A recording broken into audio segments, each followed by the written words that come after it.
Bonjour à tous et bienvenue sur le plateau de Bonjour chez vous. Aujourd'hui, nous terminons cette belle semaine que nous avons commencée avec l'œuvre de la croix et Pâques. Et nous terminons aujourd'hui avec un thème merveilleux. Dieu change le mal en bien.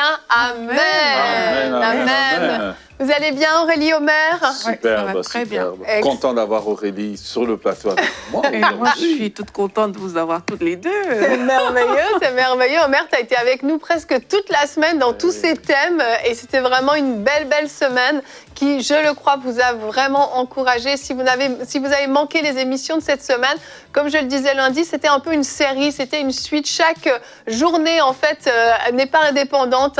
Écoutez celle d'avant, celle d'après, ça va vraiment vous fortifier, vous aider. Et aujourd'hui, on va voir que Dieu a la capacité de transformer le mal en bien. Ce titre est inspiré, bien sûr, de Joseph qui l'a dit à ses frères, le mal que vous aviez résolu de me faire, Dieu l'a transformé en bien. Et nous croyons que le mal que le diable a résolu de vous faire, Dieu va le transformer en bien.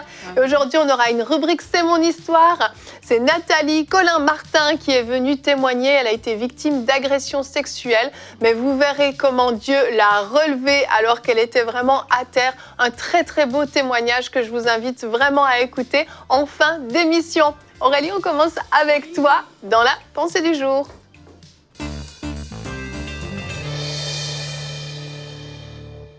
Il y a une vérité fondamentale que je vais établir dans cette pensée du jour, c'est que Dieu est celui qui relève votre tête et quel que soit ce par quoi vous passez, Dieu vous relèvera.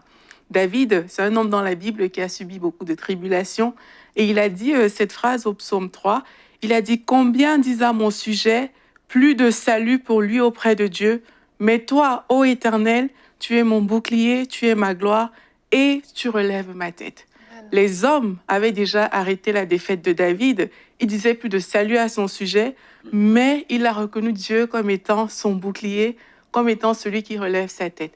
Et c'est ça que je veux partager avec vous aujourd'hui. Quelle que soit l'adversité, quelles que soient les afflictions, les vents contraires, les souffrances de la vie, arrêtez-vous aujourd'hui et déclarez que Dieu est votre bouclier, il est votre gloire et il est celui qui relève votre tête. Et une attitude qu'il faut avoir, même lorsque c'est dur, c'est celle de se confier à Dieu, se confier à Jésus-Christ qui est notre Seigneur et notre Sauveur. La Bible, dans Daniel 3, nous raconte l'histoire de 3 hommes, les compagnons de Daniel, Shadrach, Meshach et Abed-Nego, qui ont été jetés dans le feu parce qu'ils ont refusé de se prosterner devant le roi. Le feu, c'est quoi? Le feu, c'est tout ce qui a pour but de te détruire. Exactement comme cette situation peut être par laquelle vous êtes en train de passer aujourd'hui. Il y a des personnes qui traversent vraiment un feu. Mais ces hommes ont eu une attitude, en fait. Et là, la Bible dit dans Daniel 3, au verset 17, « Notre Dieu que nous servons peut nous en délivrer. » Ça, c'était l'affirmation que ces 3 hommes ont fait, c'est que Dieu peut les délivrer de la main de ce roi qui est en train de les jeter au feu. Et ils ont été jetés au feu. Et voici ce qui s'est passé face à cette situation terrible. Je vais vous lire le verset. On dit au verset 21, « Aussitôt, les 3 hommes furent ligotés tout habillés avec leurs pantalons, leurs tuniques, leurs turbans et jetés dans la fournaise où brûlait un feu ardent. » Et puis là, plus loin, au verset 25, le roi qui vient constater, il dit « Je vois 4 hommes sans lien qui marchent au milieu du feu, sans subir aucun dommage corporel. » Et là, au verset 27, on dit « Ils constatèrent que le feu n'avait eu aucun effet sur leur corps, qu'aucun cheveu de leur tête n'avait été brûlé, que leurs vêtements n'avaient pas été endommagés et qu'ils ne sentaient même pas l'odeur du feu. » Wow. Ce qui est extraordinaire dans ce verset, c'est que si vous remarquez bien, ces hommes ont été ligotés, comme on a vu au verset 21, mais là, le roi a vu 4 hommes sans lien. Donc, ce qui s'est passé, c'est que le feu a seulement brûlé les liens, les choses qui les ligotaient au final, mais tout leur être entier, leur corps, leurs pantalons, tout était nickel. La situation par laquelle vous passez aujourd'hui est peut-être difficile, mais sachez qu'il y a un travail qui est en train de se faire. Il y a des liens qui sont en train d'être défaits. Il y a des choses qui sont en train de tomber, mais vous, en tant qu'être humain, vous êtes en train de devenir une très bonne personne selon ce que le Seigneur vous a appelé à faire. Donc, ne désespérez pas, même si c'est dur, même si la souffrance semble être forte aujourd'hui, c'est cette attitude qu'on doit avoir de dire notre Dieu nous délivrera toujours. Cette situation peut sembler difficile, mais Dieu est là, il est en train de travailler. Les liens, oui, seront brisés, mais vous ressortirez de là la tête haute et votre vie obligera d'autres personnes, comme ça a été le cas pour ce roi, à glorifier le Seigneur. Amen. Amen, amen. Dieu est tellement bon. Amen. Alléluia. On traverse, oui, des fois on a l'impression qu'on passe vraiment dans la fournaise. On sent que ça chauffe de partout, mais le feu ne nous atteint pas. Ça, c'est notre Dieu, vraiment. Il transforme le mal en bien. Et notre verset du jour, c'est un verset que vous pouvez déclarer avec foi. Psaume 118 au verset 13 nous dit: tu me poussais pour me faire tomber, mais l'Éternel m'a secouru. Amen. Vous pouvez vraiment déclarer, dire au diable: tu me poussais pour me faire tomber, tu avais prévu de me faire chuter, mais l'Éternel, le Dieu Tout-Puissant, m'a secouru à cause de Jésus-Christ. Alléluia. Quelle grâce d'avoir un Dieu comme nous avons. Et on est dans des situations des fois difficiles. Vous savez de quoi nous parlons aujourd'hui. Vous êtes en ce moment, vous avez vraiment l'impression d'être tiré de toutes parts, d'être coincé dans une situation tellement difficile. Mais vous pouvez avoir l'assurance que Dieu veut transformer cette situation. Il veut changer ce mal en bien. Il veut opérer une œuvre extraordinaire dans votre vie qui va vous fortifier, qui va vous relever la tête et vous allez ressortir indemne de cette situation. Vraiment, il faut s'accrocher à Dieu parce que c'est des moments qui sont difficiles à vivre. Quand on est, avant d'entrer dans la fournaise, les trois amis ont dit: mais si nous devons mourir, nous mourrons, mais au moins nous n'aurons pas désobéi à Dieu. Mais ils n'avaient aucune idée de ce qui allait se passer dans la fournaise. Ils étaient prêts à tout. Non seulement ça, mais nous, parfois, on lit la parole de Dieu comme ça, et puis on se dit: ah oui, ils sont entrés dans la fournaise, ils sont sortis dans la fournaise. Mais le temps que eux ils ont vécu dans cette situation n'était pas rose. Donc, à leur niveau, c'était vraiment dur. Ouais. Quelquefois, on lit vite, mais il y a des situations que beaucoup de personnes vivent aujourd'hui qui se disent: mais peut-être personne n'a jamais vécu ce genre de choses. Mais ces histoires-là sont vraiment là pour nous faire réaliser que oui, il y a des personnes qui sont, eux, on les a vraiment jetés dans le feu. Oui. Donc, c'était vraiment très, très difficile. Et quand c'est difficile comme ça, mais c'est le temps justement d'avoir cette attitude où on se confie à Dieu. Il y a certaines personnes qui sont parfois tellement découragées qu'elles n'arrivent même pas à prier parce que c'est trop dur. Qu'est-ce que tu veux que je fasse maintenant? Mais c'est le temps vraiment de dire: Seigneur, je choisis de me confier à toi. Tu es celui qui relève ma tête. Quel que soit le degré d'adversité, quelle que soit la situation, quel que soit le trou le plus profond dans lequel on pense être enfermé, Dieu est là et il est disponible pour relever notre tête. Donc, c'est l'occasion vraiment de regarder à Dieu et de dire: Seigneur, je sais que toi, tu peux agir. Je sais que tu peux transformer cette situation. Un seul mot de ta part a la faculté de changer le tout au tout, en fait, de changer le mal en bien. Et c'est une très bonne attitude à avoir dans ce genre de circonstances où vraiment on ne sera pas abattu, on ne sera pas à terre, mais le Seigneur vraiment va nous relever dans ces temps-là. Amen. Amen. Et je crois qu'aussi on doit regarder, quand on passe comme Shadrach, Meshach, Abednego, il y a une constance dans le livre de Daniel. C'est que quand on passe par des temps difficiles, lorsqu'on reste fidèle à Dieu, non seulement les rois étrangers ou les gens qui ne connaissent pas Dieu glorifient Dieu, mais en même temps, on va voir, ils vont toujours vivre une élévation. Ils vont toujours vivre une élévation. Et c'est comme si, à chaque fois que le diable leur jette des pierres, Dieu se sert des pierres comme escalier pour que les emmener plus haut. Et c'est ça qu'on doit comprendre lorsqu'on passe par les temps difficiles. Et quand on regarde même au travers de toute la parole de Dieu, oui, la femme de Potiphar a mal fait d'envoyer Joseph en prison, mais Dieu s'est servi de la prison pour perfectionner les dons d'interprétation des rêves, parce qu'avant la prison, Joseph ne pouvait pas interpréter les rêves. Dieu a dit: il n'y a pas de problème, je veux prendre cette pierre qui a été lancée sur toi, je m'en sers comme une pierre pour bâtir l'escalier de ton élévation. Voilà pourquoi il faut, je vous encourage à demeurer fidèle à Dieu, Je sais que ce n'est pas facile, mais Dieu que vous servez peut changer le mal en bien. Amen. Et puis la Bible dit que toute chose concourt au bien de ceux qui aiment Dieu. Et à travers ça, je veux aussi interpeller les gens. Peut-être qu'il y a des personnes qui nous écoutent qui ne connaissent pas encore le Seigneur, qui se disent, mais oui, mais on me parle de Dieu et tout, là j'ai ma situation, où est Dieu, etc. Mais il est là en fait, il est vraiment là et il est disponible en fait. Quand la Bible nous dit toute chose concourt bien de ceux qui aiment Dieu, c'est que à coup sûr, lorsqu'on est du côté de Dieu, ça va concourir à notre bien en fait. Donc si vous êtes là, vous nous écoutez, peut-être vous ne connaissez pas le Seigneur Jésus-Christ, j'ai tout simplement envie de vous dire qu'il vous tend cette main aujourd'hui, que vous êtes appelé à prendre en fait et lui dire, Seigneur Jésus, je t'invite dans ma vie, viens dans ma situation, viens, rentre dans mon cœur, je veux t'aimer en fait. Et je sais qu'alors que je choisis de t'aimer, mais le mal se transforme en bien. Les choses concourent en ma faveur. Je sais qu'alors que je te donne ma vie prend un nouvel élan. Je vous invite vraiment à le faire si vous ne connaissez pas le Seigneur. Et à coup sûr, il n'y a pas matière à discuter à ce niveau-là. Quand Dieu rentre dans une vie, cette vie ne peut pas rester la même. Même lorsque vous allez regarder les circonstances, des choses qui semblent être difficiles pour vous aujourd'hui vont pâlir devant la présence de Dieu. Et je veux aussi encourager les personnes justement là on dit Dieu change le mal en bien. Sincèrement, Dieu lui-même, c'est le bien. C'est le bien comme tangible, c'est Dieu le bien. Et une fois que vous mettez vos regards sur Dieu, vraiment, ces choses qui vous semblent difficiles vont pâlir à tel point. Moi, j'ai déjà vécu des situations où la situation n'était pas encore complètement réglée, mais je riais. La joie de Dieu débordait en fait. Et même avant que la situation ne se règle, je savais qu'elle était déjà réglée juste à cause de la présence de Dieu. Amen. Donc, quand on dit que la vie de Dieu, la présence de Dieu a la capacité de faire pâlir toute chose, juste ça, c'est déjà le pas. Et une fois qu'on est sur ce chemin, après, on voit les choses se faire par la grâce de Dieu, par la foi, par tout ce que le Seigneur va nous enseigner, alors qu'on sera dans sa présence. J'aimerais vous encourager, alors que vous traversez ce temps, ne confessez pas la situation, mais confessez ce que Dieu peut faire et ce que Dieu va faire. Parce que quand on confesse la situation, ce qu'on fait, c'est que on la magnifie, on la grossit.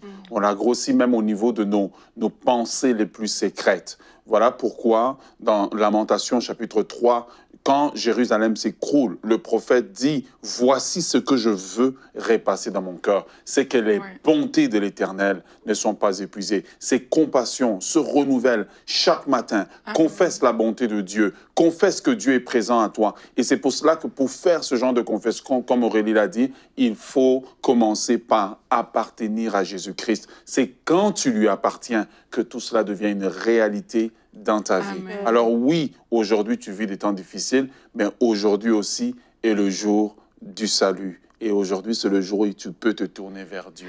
Et ce matin, je lisais la parole de Dieu et puis il y a une pensée, je n'avais pas prévu de le dire, mais je suis sûre que ça peut aider quelqu'un.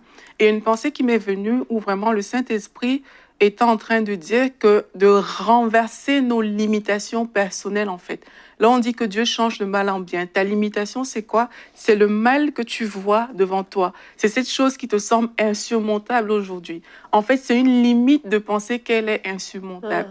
Mais quand tu réalises, en fait, quand tu commences à renverser ces choses, vraiment, et sincèrement, je me suis dit que je devrais faire cet exercice, c'est de dire, OK, voici ce que je pense. Voilà ce que vous pensez par rapport à votre situation, mais prenez le temps aujourd'hui de dire, OK, voici la situation, voici ce que je pense de ça, mais je renverse cette limite dans ma vie au nom de Jésus-Christ pour établir la limite de Dieu, le raisonnement de Dieu. Le raisonnement de Dieu, c'est quoi? C'est un raisonnement où tout est possible. C'est un raisonnement où ça peut changer du tout au tout, même aujourd'hui, à cet instant, alors qu'on est en train de parler, cette situation qui vous perturbe peut changer du tout au tout, parce que Dieu n'obéit pas aux mêmes logiques que les règles humaines. Donc, prenons le temps de faire ces choses et renversons ces raisonnements qui viennent souvent limiter l'agir de Dieu dans notre vie.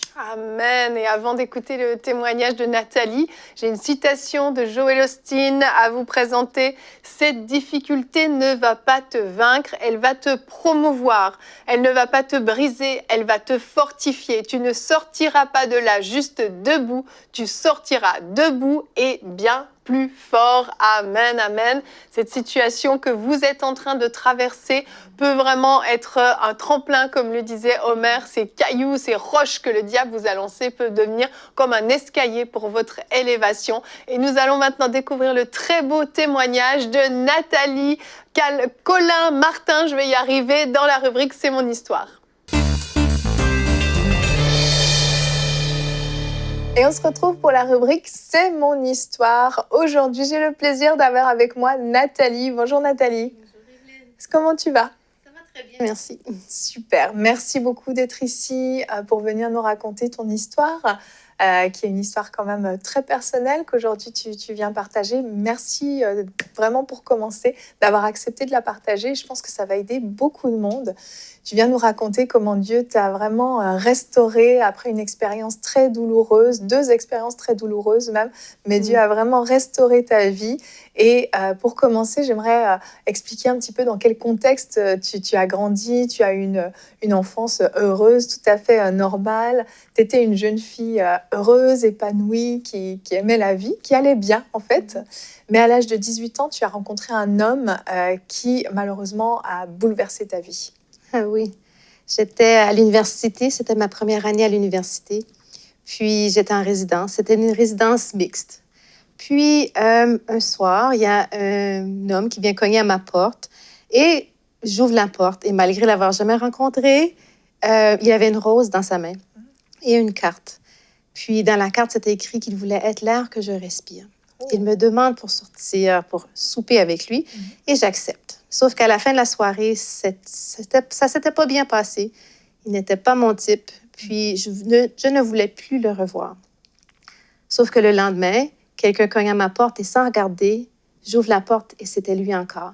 J'essaie de refermer la porte. Je voulais pas le voir. Il a mis son pied dans la porte, puis l'a bloqué. Puis il est entré dans ma chambre de résidence. Puis il m'a, d'une façon très charmeur, il s'est imposé sur moi. En fait, il voulait coucher avec moi, moi je voulais pas. Je lui ai dit non plusieurs fois. Pourtant, il n'a pas respecté mon nom. Puis, Evelyne, il y a un moment où j'ai cédé. Puis ce que j'ai dit, c'est est-ce que tu peux au moins porter un condom? Un préservatif. Ouais. Un préservatif. Ce qu'il a refusé. Puis, je me suis juste abandonnée dans le sens où j'avais plus de volonté. Je l'ai laissé faire ce qu'il voulait. Puis, j'étais contente lorsqu'il était parti. Le lendemain, j'ai pris la pilule du lendemain, en fait 3 jours après, qui n'a pas fonctionné. Puis, je suis tombée enceinte de cet homme. Et j'ai vécu un moment difficile. Et 1 mois après, j'ai eu un avortement. Tout ça m'a vraiment fait sombrer dans une dépression. C'était vraiment un temps noir pour moi. Je me suis tournée vers l'alcool. Je me suis tournée vers les relations. Je me suis tournée vers les bars, vers les boîtes de nuit. Je me suis tournée vers toutes les choses que je connaissais. Mais ça a été 3 ans après ce moment-là où j'ai rencontré quelqu'un d'autre qui a changé ma vie. J'ai rencontré Dieu, en fait. Wow! Comment ça s'est passé? Ça s'est passé... J'ai rencontré des gens qui ont commencé à me parler de Dieu. J'ai fréquenté l'Église. J'étais toujours habillée sexy pour l'Église. Je ne connaissais pas le Seigneur encore. Ils m'ont acceptée comme j'étais. Ils m'ont partagé l'Évangile. Puis il y a un jour, j'étais seule à la maison, dans mon petit appartement. Puis Dieu s'est révélé à moi. Wow. Puis j'ai senti le fardeau de mes péchés. Et du coup, j'ai vu une vision de la croix. Et j'ai su à ce moment-là que Jésus était mort sur la croix pour mes péchés. Wow. Puis ma vie a été complètement transformée à partir de ce moment-là. Je ne réalisais pas que j'avais donné ma vie au Seigneur. Parce qu'à ce moment-là, je lui ai dit, Dieu, si tu penses que tu peux faire quelque chose avec moi, vas-y. Moi, j'avais perdu espoir. Oui, pour parce ma que tu étais en miettes à ce moment-là. Absolument. Pourtant, la parole dit que Dieu est près de ceux qui ont le cœur brisé. Oui. Et j'étais là. Pourtant, quand il m'a sauvée, j'étais remplie de joie à nouveau, une plus grande joie même. Je lisais la Bible, je priais, j'écoutais des prédications à tous les jours. J'étais fan finie de Dieu. Je suis encore. Wow. Puis, quelque chose qui m'a marqué, par contre, par rapport à mon cheminement, c'est que à peu près 6 ans après ça, j'ai commencé à travailler dans un centre pro-vie chrétien. Et Donc, dans... qui est lié donc à l'avortement, c'est ça? Oui, c'est ça. Alors, c'est un centre où les femmes qui ont besoin, qui se trouvent avoir une grossesse qui n'était pas prévue, peuvent aller dans ces endroits-là, justement, pour avoir des informations. Puis nous, on les guide, justement. Puis moi, je commence à travailler là et je pensais que j'étais guérie parce que j'étais sauvée. Oui, tu pensais que tu n'avais plus de blessures par rapport à l'avortement, par rapport à l'abus. Tu pensais que juste d'avoir accepté le Seigneur avait guéri toutes les blessures, en fait. C'est ça. Alors pourtant, il y a un moment, justement, lorsque j'étais au centre Pro-Vie, où je commence à apprendre à propos des procédures d'avortement. Puis ça m'a brisée. Et je me suis aperçue qu'en fait, même si j'étais sauvée, que je portais encore une honte et que je devais être guérie. Durant cet été-là, lorsque j'ai travaillé à ce centre Pro-Vie-là, j'ai commencé à faire du counseling. Il y a une femme qui m'a fait... J'ai suivi la relation d'aide. Puis, on a passé à travers d'une étude biblique, justement, pour la guérison de l'avortement même. J'ai vécu mon deuil, ce qui n'est souvent pas permis lorsqu'on vit un avortement, parce qu'on l'a choisi. Voilà. Pourtant, c'est quelque chose souvent qui blesse, puis que les femmes portent pendant des années. Alors moi, j'ai vécu mon deuil, j'ai prié au Seigneur, il m'a révélé que c'était un garçon. Je l'ai appelé Gabriel. J'ai acheté des habits pour Gabriel. J'ai pleuré mes bras vides parce que j'aurais aimé avoir mon garçon avec moi. Je lui ai demandé pardon. Puis, Gabriel, ce qui est intéressant, c'est que plusieurs années après, j'ai commencé à parrainer un jeune garçon. Puis son nom est Djibril, qui est Gabriel dans sa langue. Wow. Alors Dieu, de cette façon-là, avait même restauré cette partie-là. C'est magnifique, c'est magnifique. Et donc Dieu a vraiment opéré cette guérison en toi par rapport à cet avortement. Et ça, c'est exceptionnel parce qu'en fait, tu savais même pas que tu étais encore blessée, mais il y avait des choses en toi, en fait, des réactions, des choses qui s'expliquaient par cette peine que tu avais. Mais Dieu n'avait pas fini son travail en toi à ce moment-là. Non, mais en fait, c'était l'étude biblique que j'avais faite sur l'avortement. On a étudié un passage dans Ésaïe 61 qui explique comment Dieu peut transformer des choses, des ruines, en quelque chose de merveilleux. Il peut construire sur ces choses-là. Il peut changer des cendres en quelque chose rempli de joie. Et moi, je lui ai vraiment demandé à ce moment-là de venir restaurer. Puis je lui ai dit, priez Dieu, le 10e anniversaire de l'agression s'en vient bientôt. Je déteste cette date. À tous les 17 janvier, je sombre dans une dépression. Peux-tu restaurer, changer cette date-là et la rendre victorieuse? Wow. C'était ta prière à Dieu, ça. C'était ma prière. J'étais vraiment assez honnête avec Dieu. Puis ce qui est merveilleux, c'est que pas longtemps après ça, j'ai rencontré mon mari. Mon futur mari à ce moment-là. Ton mari, c'est ça. Puis, on est devenus amis. Puis, au début janvier, on a décidé de prendre un temps de jeûne et prière et de décider si on devrait continuer dans la relation. Puis, c'est le 17 janvier, mon mari avait la confirmation dans son cœur que Dieu allait l'utiliser pour restaurer le 17 janvier. Wow. Malgré qu'il connaissait la date, OK? Alors, lui, il m'amène pour une belle petite sortie. Il m'amène dans un parc. Il m'assoit sur un banc et dit « Attends un instant, j'ai quelque chose pour toi. » Il avait été enfoui. Plus tôt dans la soirée, il était passé enfouir un bouquet de fleurs. Oh. Maintenant, on est au Canada. Oui. Puis en janvier, il fait moins 10 au moins. Puis les fleurs étaient complètement gelées. C'est sûr. Oui. Même à un moment donné, j'ai bougé puis j'ai accroché une fleur, elle a cassé. On a ri. Mais pourtant, mon mari m'a dit, Nathalie, je t'ai acheté ces fleurs. Puis lui avait construit ce bouquet-là pour moi. C'était 10 fleurs, plus une. Les 10 fleurs représentaient les 10 dernières années de ma vie depuis l'événement. Il dit, les 3 fleurs marron, c'est pour représenter les 3 années de dépression avant que tu connaisses le Seigneur. Les 7 belles iris, c'est pour représenter la beauté que Dieu a faite dans ta vie. Puis après ça, il m'a dit, il m'a ajouté justement un lys, qui est une tige de lys avec plusieurs fleurs dessus, pour représenter l'abondance de ce que Dieu allait faire dans ma vie dans le futur, Wow. dont lui faisait partie. C'est magnifique. Et ce qui est merveilleux, c'est il m'a donné ce bouquet de fleurs qui a remplacé cette rose vide que l'homme m'avait donnée 10 ans plus tôt. Et vraiment aussi, la première fois qu'on s'est embrassés, il m'a demandé la permission avant de m'embrasser. Ça ne m'avait jamais arrivé avant qu'un garçon, un homme me demande la permission avant. Il t'a prouvé que tu méritais le respect. Absolument. C'est magnifique. Et vous avez eu 3 beaux enfants, pardon. Excuse-moi, je ne sais pas pourquoi je suis toujours bloquée sur 2. 3 beaux enfants. Vous êtes une magnifique famille. Et avec le petit temps qui reste, j'aimerais te donner l'opportunité, si tu veux bien, de pouvoir parler à nos téléspectateurs qui nous écoutent, qui auraient peut-être eu un parcours comme le tien, un chemin similaire, que tu puisses les encourager.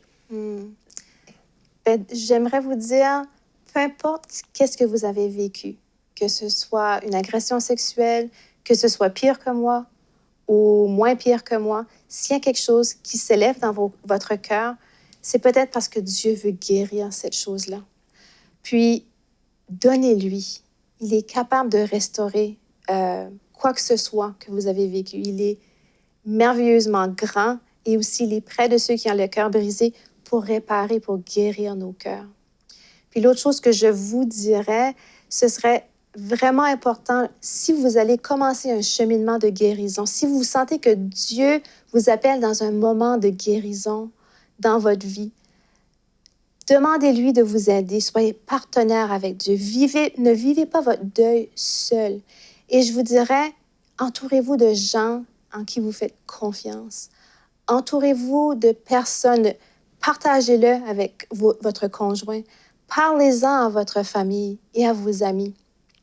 Et vraiment, ne faites pas ça seul. Et la dernière chose que je vous dirais aussi, ce serait vraiment important, si vous avez l'occasion, de demander à un professionnel pour de l'aide. Parce que ça peut vraiment être un moment difficile et vous devez être entouré par des personnes qui vous aiment et des personnes compétentes pour vous faire cheminer justement à travers de ce deuil. C'est des super conseils, Nathalie. Et ton histoire est magnifique. Il nous montre que Dieu ne veut pas juste nous sauver, mais il veut nous restaurer entièrement. Et il a racheté ces années que tu as perdues.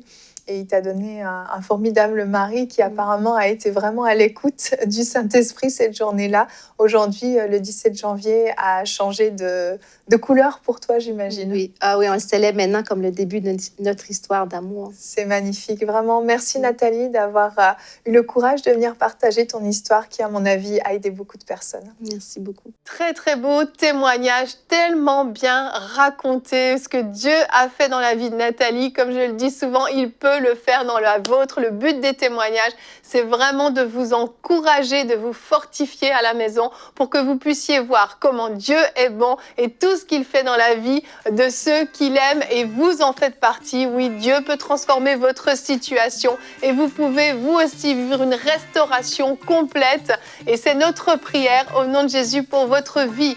Je vous souhaite à tous de passer un très très bon week-end, que le Seigneur vous bénisse. À bientôt et bonjour chez vous.